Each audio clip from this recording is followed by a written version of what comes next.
I'd like to introduce this seminar, and we advertised it as a day in the life of a government data scientist. And it'll be, I guess, a presentation, and then fortunate to have a panel from people working in the field. So just some background for the presenter and panel chair is Henry McGough. He has worked in data science for more than 10 years and is currently data and analytics team lead in the BC office of the Provincial Health Officer. And he has a very interesting background, I found. He was previously the Prescott Postdoctoral Fellow at the Herzberg Astronomy and Astrophysics Research Center in Saanich. And prior to that, he completed his PhD in planetary science at Caltech, searching for the origins of giant planets and other suns in our galaxy. This is something I want to talk to you about, Henry, because it's a hobby of mine, actually. Yeah, and this is interesting. His interests are in population statistics and Bayesian inference techniques, which were developed in the planetary astronomy research and now applied to population health surveillance in BC. So he'll be doing a presentation and then the panel. Some of his colleagues, the three are Ye Mi, is currently a data scientist in the BC office of the Provincial Health Office. Her research focuses on small area estimation, who previously worked at the Manitoba Center for Health Policy. Also joining her is Iona Savenko, who joined the Population Health Surveillance and Epidemiology branch at the Office of the Provincial Health Officer in 2019, and she supports population and public health data requests from different organizations, including Indigenous rights holders. And last but not least, we have Kayla McLean, also will be on the panel, who has been working as a data scientist at the Office of the Provincial Health Officer for over a year, and her main projects involve supporting chronic disease surveillance in BC. So with that, I will pass it to Henry. Okay, sorry. Thank you, Andre, and thank you, Jenna, and thank you everyone for hosting our team here today at your seminar series. We're glad to be visitors to your department. So just begin. Since 2021, at the Office of the PHO, we have been making concerted efforts to unlearn and undo the ways in which white supremacy and racism has showed up in our policies, practices, and approaches. And one of the changes we have made is to always acknowledge the inherent rights of Indigenous peoples at the beginning of all of our documents, presentations, and reports. So today, I would like to begin by acknowledging with gratitude that I'm calling in from the traditional unceded and ancestral territories of the Sunamo and Nanos First Nations, as well as the home of the Mid-Island Métis Association. And we also acknowledge that First Nations territories stretch to every inch of this province, and inherent rights rooted in connections to land and water have never been ceded or surrendered. And these inherent rights have been upheld in international, national, and provincial law. And these longstanding Indigenous laws and systems are integrally tied to the lands and waters of these territories, so that generations of Indigenous rights holders who are First Nation, Métis, and Inuit from elsewhere in Canada also call these waters home.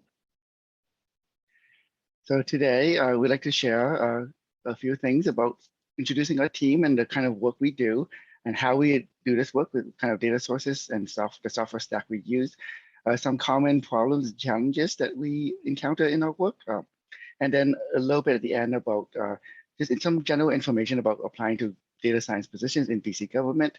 And as Andre said, there will be a panel in the second half with Ivana, Yao, and Kayla, just to kind of hear from their perspective what it's like to work as a data scientist on our team within the ministry and or the government. So I'd like to start by introducing our team. So we have about, I think, 7 people working with me on this team. So the 3 are data scientists, and you have Yao, Ivana, and Kayla. They're part of the panel, and I think they're in the car today. So you can see them in the video. Maybe you want to wave. We also have Senior Data Analyst for Indigenous Health, Mike Allen Newman, who is a current master's student in this department, working with Andre. And so some of you might know him. We also have Eugene Opoku and Sengji Young as Senior Data Analysts. And we also have Viet Dao as the Data Visualization Analyst, who is also a current UVic master's student in the Statistics Department.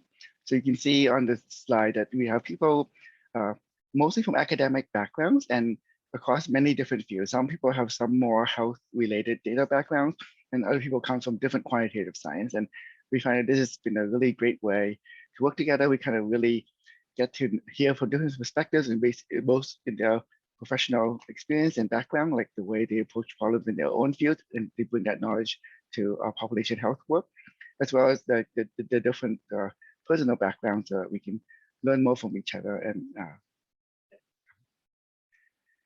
so I also talk about the main partners who we work with. We work a lot with Indigenous organizations such as the First Nations Health Authority and the Métis Nation BC. We also have partners within government, so the Public Health Agency of Canada at the federal level. And in the provincial government, we work closely with other parts of the OPHO, the epidemiologists, the writers, and researchers. We also work with other teams in the Health Ministry of Health, as well as collaborating with other government data teams, sometimes just for networking and sharing like methodology and resources, but and a few small projects as well.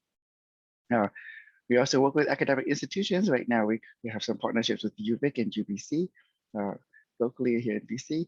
And we also work a lot with the public health organizations that kind of support all the public health work in the province. So that's this BC CDC, the 5 regional health authorities, and as well as the Provincial Health Services Authority, which BCCC, BC Cancer, and so on are part of, as well as we're also a member of the BC Observatory for Population and Public Health, and that's kind of a virtual institution that brings all these partners together to kind of develop good methodology and population health surveillance practices.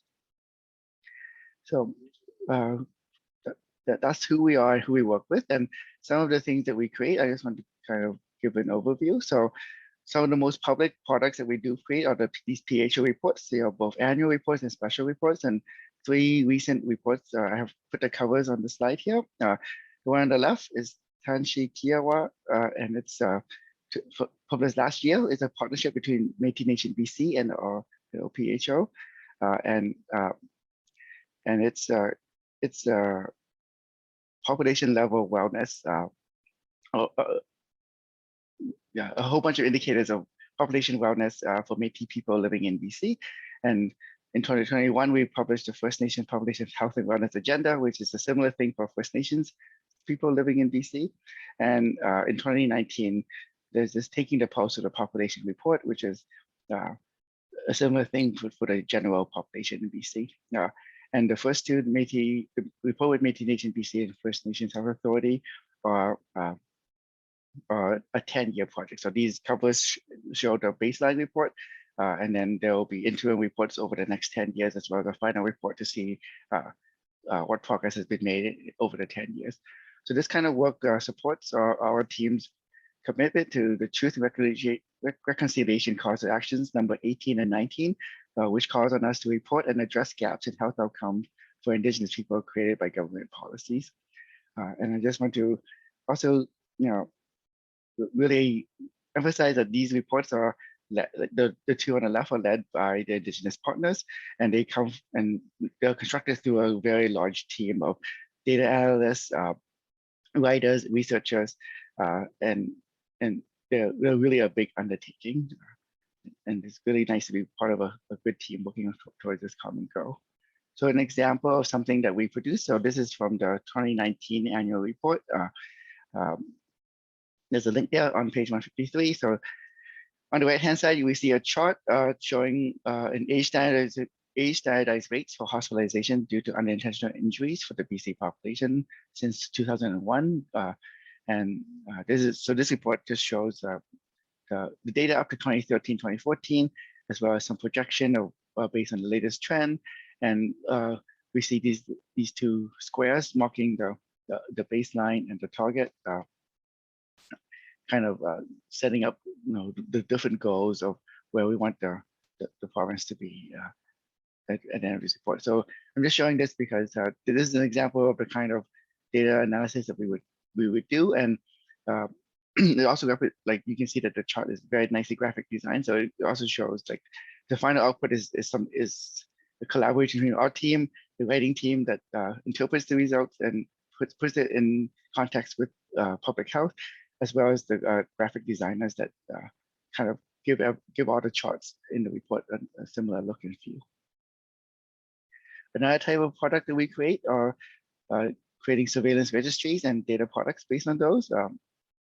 So on the right-hand side, we see a chart. This is a screenshot from the BC CDC dashboard based on our data on our team that we create doing chronic disease surveillance. So we are able to do this using administrative data. So we look at all the data that the ministry has, and we can identify people who meet conditions for different conditions based on like their uses of healthcare data. So these are not medical diagnoses, but instead surveillance detections based and case identifications based on algorithms and how on a person's uses of healthcare data. So some other surveillance products that we create are so in addition to chronic conditions, we also have one for congenital anomalies. And then looking at the administrative data, we can also create other data products. And some recent ones we have done is a set of products for vital event measures that we have shared with the health authorities that they use in their local health area profiles and other planning. We also created some data products that kind of takes the data from Stats Canada on social and material deprivation and aligns them with the health boundaries and health administrative regions so that we can then align this kind of socioeconomic status indicator with health outcomes. Something else that we're working on is to create more dashboards. So on the right is an example of an Shiny dashboard, and for a model that models like the evolution of an epidemic. And so in our team, we're trying to write more and more dashboards in Shiny, and eventually this will be powered by a Posit Connect server instance that is being set up on our team. And we're envisioning a few different use cases for this resource. We're gonna have it for internal use so that we can view and slice data within the team.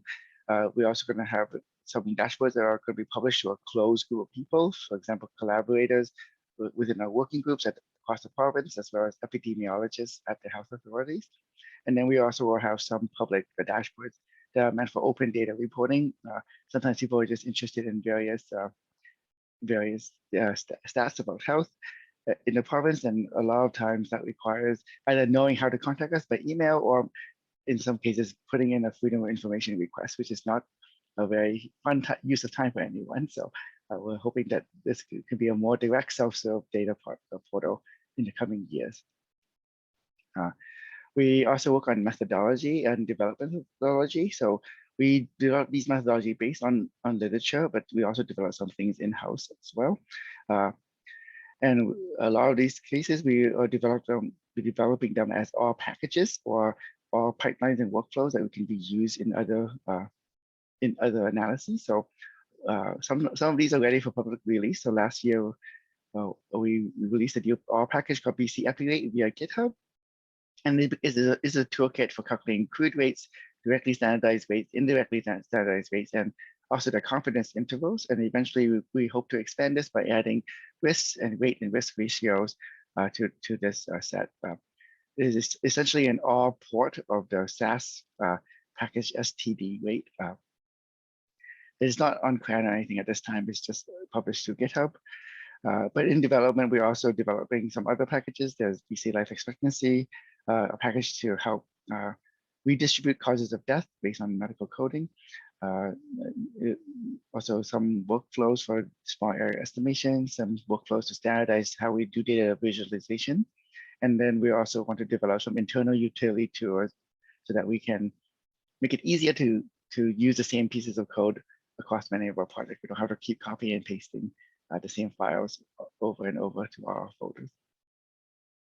So in order to do all this work, we can think about the data products, data sources that we use. So a lot of our data does come from the government. the Ministry of Health administrative data is a big source of our data input, and that's I'll talk a little bit more about that later, but you may also know that there's the BC Data Catalog. There's a lot of open government data there.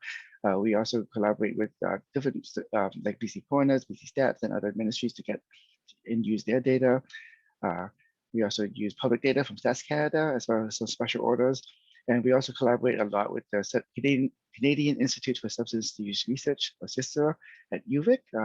And we, in fact, we are working with them to develop one of the upcoming PHO reports. So in the administrative data warehouse, essentially what we have is a data warehouse where every record is some kind of interaction someone has with the healthcare system. So here's some examples that we have on the screen here, like MSP. If you visit a doctor, then the doctor will generate claims to the MSP system. So every such claim and payment becomes a record in the database. When you visit the emergency department, if for some of the hospitals that report to the NACA's product, the National Ambulatory Care Reporting System, that becomes a record. So then we have information about who the person is, why they came in, how long they had to wait for the hospital, what the diagnosis codes were. And similarly for vital events, by the Statistics Agency, we have birth and death. We have the hospital discharges to the discharge abstract database. So every hospital inpatient hospitalization is included. Now, we also have PharmaNet, which is everything that builds the pharmacy plan in BC also becomes a record in the database. And then everyone who uses any of the healthcare system also gets recorded as a person in our client roster, and that helps us link people across different services so that it could be possible to follow someone, follow a patient journey, or from a doctor's visit and leading to a prescription fill, or to a hospital discharge, admission and discharge. So like this is a very large data set. This data warehouse has hundreds of millions of rows in it, and most of these holdings are updated either weekly or bi-weekly. It depends on each one of them. We have data that goes back to the 1990s. I mean, some of it even before. And the whole data warehouse uses a star schema in order to organize all that information. And some limitations to our data set is that a lot of public health visits are not captured. So a person that goes to like the public health unit, for example, is not going to be captured in this data set. And similarly, a lot of things that are run directly by the health authorities are not directly captured. And I think I mentioned before, like not every hospital in BC right now reports to the national system for emergency departments, and different data sets uses different ICD coding system for diagnosis codes. So when we're trying to identify records by diagnosis code, it can be a challenge to make sure that we have the correct codes across all the different data holdings. And I think another thing to keep in mind that as a lot of these data holdings, the data is collected for audit and planning and government program purposes. They're not collected with the idea of research and reporting in mind. So sometimes we have to work with the limitation of what data is there in order to convert that to a useful public health report or a useful public health measure. So I just want to kind of briefly talk about how the data warehouse is organized. These are not actual names of things, they're just examples, because I think sometimes in our courses, we might have really nice cleaned up data sets that are already there for you to do your analysis, but sometimes it's good so I just want to give an idea of what it's like in our data warehouse. So for example, we can look at something like the MSP event table, where in that table, for every row, you might have something like service date, some patient ID and age and geography label, and then the diagnosis code. Of course, there would be many other columns too, but for showing a few.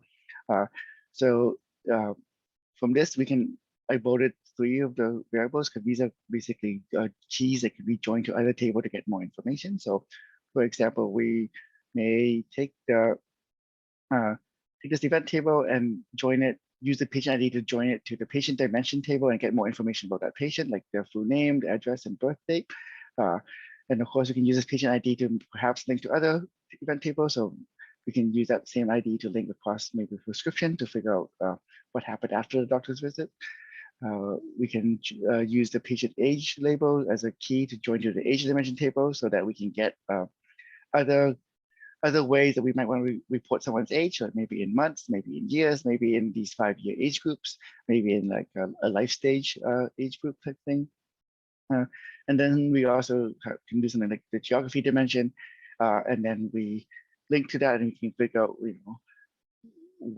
where they live in terms of like what health authority that is, which health service delivery area, what local health area, what community. So that's the way where we can then have the MSP event table just have the main information about what happened in the event, and then all the extra information you may need to know about the person or the provider. We would link to different dimension tables. So that's kind of how the data is organized, and is a star schema. I think is used in a lot of different data warehouses as well, and it's because like we have the main event table as a center, and then everything else shoots out from it like a star, like the rays of a star. So that's just a little bit about the data.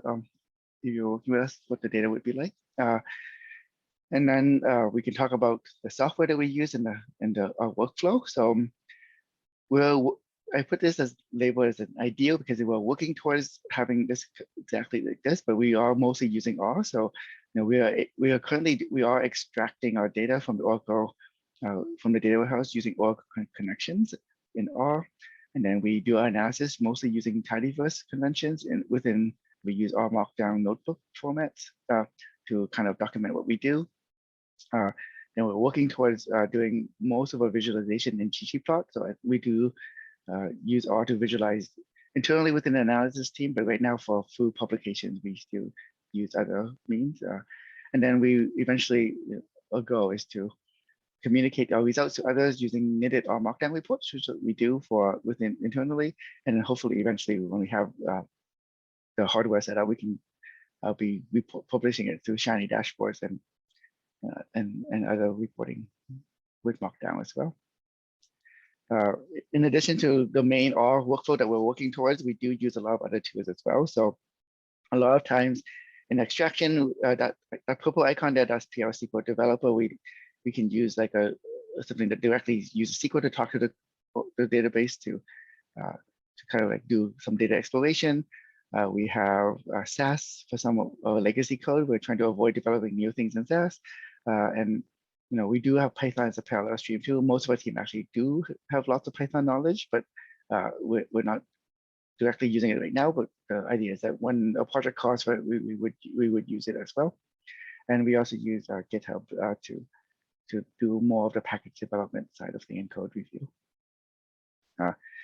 So like from everything I said, you can kind of think about what kind of technical skills that someone in data science might be help you looking for a data science career path. So in our team especially, or in tidyverse, but really I know other teams in ministry in the government may use pandas and Python, but generally the idea of working with rectangular data is really helpful, not just like vectors, for example.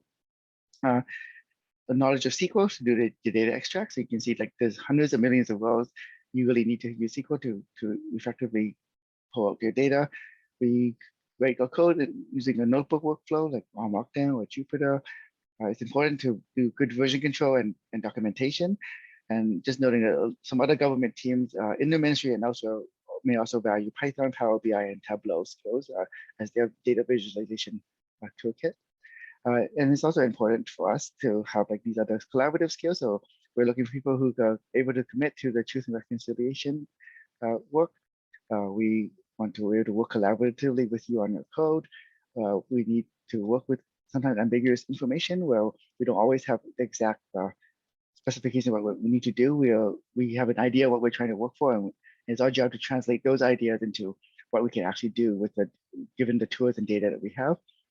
There will be a lot of research and information gathering in order to do this work, and it's also important to have continuous learning. We're always learning new skills or learning new ways of doing things.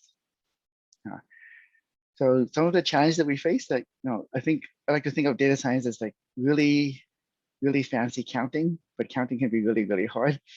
One of the big things is that data will change year round. A person's age changes every day, or like new data comes in every time people move around. So, but when we write these reports, or we could create these reports, they only happen at set intervals. So we have to make decisions on how to choose someone's age. A lot of these variables, when we talk about like, okay, let's report on geography, but there's also lots of questions like, do we want to report on the event geography versus residence geography? And sometimes this would make a big difference, because if we're reporting on deaths, for example, most deaths happen at hospitals, which are not always distributed the same way where people are distributed. So it's important to keep that in mind when we're thinking about counting. And sometimes we want to count events, like how many times someone has been admitted to a hospital, or sometimes we want to count unique people. So if we were to count each, for example, an injury where that's been hospitalized 3 times, is that 1 injury or is it 3 hospitalizations? Some of the common data quality and cleaning issues that we work with is doing data linking and name matching across different data sources, as well as classifying the cause and reason for either a death or hospitalization using these diagnosis codes. And in the last few minutes, I just want to talk about BC government job postings. So sometimes it's a little bit hard to find a job board, but you Google for BC government job posting, you get to this page, and you click on this little link here with the arrow, and it'll take you to the job board. And I also found from talking to people that it could be tricky to know what to look for in like what kind of government job is like a data analyst, data scientist type job. So one thing that's helpful to know is that the jobs are classified into these different grid levels, these salary grids. You will see lots of them from 18, 21, 24, 27. For the kind of data type jobs that we do, they seem to only come in multiples of 3 for whatever reason. And then there's some example titles. So this is coming from something that the HR department has put together as a data science job stream, but not every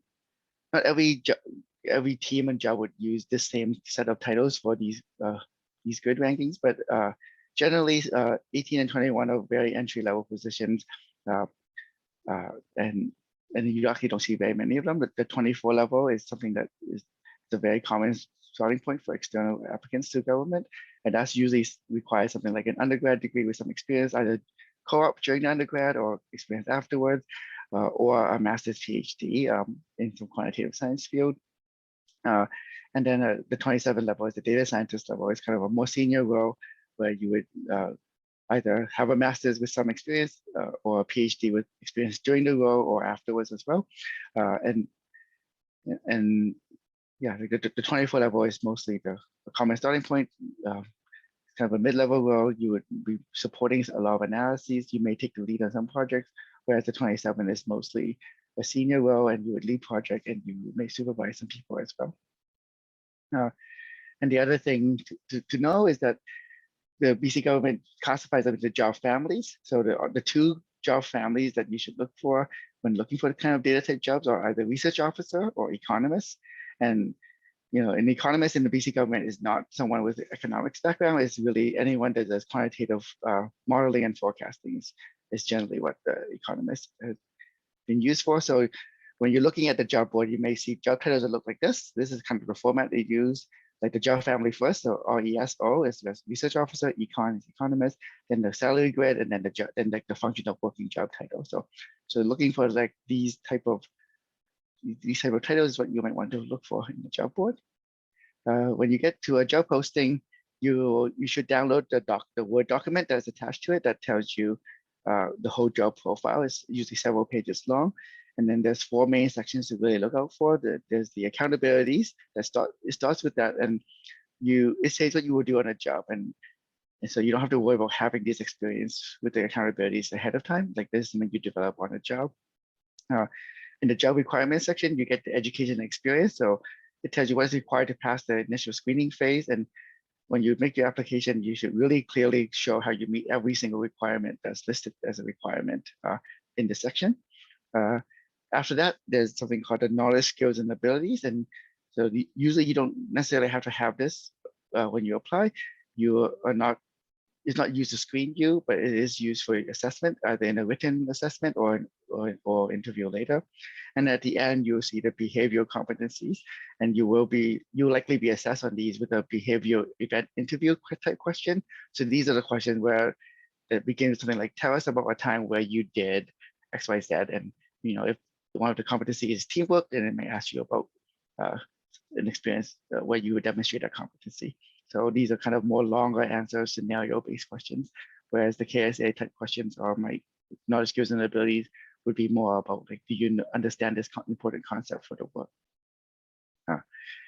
And one thing that I found really annoying when applying, but now as a hiring manager, I found super useful, is that this questionnaire, and it's basically short essay questions or short paragraph questions that you fill in when you're submitting your application.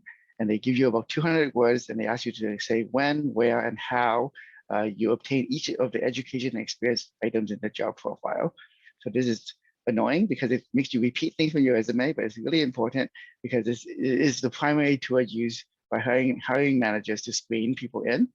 And one tip and feedback I often end up giving is that you should always answer as fully as possible. So even if the job says, 2 years working with R, but you have like 6 years of experience working with R, you should mention that and detail all of your years, because hiring managers, the minimum requirement might be 2 years, but they might have so many applications that they decide to only screen with people with 4 or more years. So you have that full answer right there. It makes it a lot easier for someone to select you or to screen you forward. So a lot of times you might see that there's no cover letter needed, and this questionnaire kind of replaces that. So, and the way I see it is that the resume gives you like a big overall picture of your professional background as a general professional, but the questionnaire is your chance to show specifically and speak to specific items in your resume and how those qualifications apply to the specific jobs. So it could be annoying and you feel like you're repeating things on your resume, but don't just copy and paste. Make sure you take the time to really answer it. And hopefully when you answer for one type of data job, you're going to be able to reuse a lot of those answers in other data jobs if they're looking for the same thing. So there's something that Kayla could jump in and speak more of, but we are going to be hiring this summer for a co-op. The job is open until February 6th right now, that's next Monday. And this is a position for a health information program developer for the summer. And you'll be playing a key role in the OPHO by creating an R package that will help our team's analysis efforts. You're also going to be part of the whole team in general. So this is meant to be a good development experience for the co-op student as well. You'll get to see what it's like to work in a public health surveillance team in BC, and you can participate in all parts of the office and team. For example, we have journal clubs, technical working groups, coffee chats. Exact details can be figured out later because some policies are changing, but we anticipate being able to host one on-site as well as remote or hybrid. It's open to to undergrad and graduate students. They'll be classified slightly differently, and this would be a full-time position. So Kayla is the supervisor for this position and hiring manager, and you can look for this job through the UVic co-op portal, and the posting ID is up there. And with that, I think we would move on to the data scientist panel. I don't know if there's, of course, I'm not really sure how this would be done. Like, will we do questions first, or do we just jump right to the panel? Oh, we could go for the panel and have questions after that. That would be great. Okay, great. So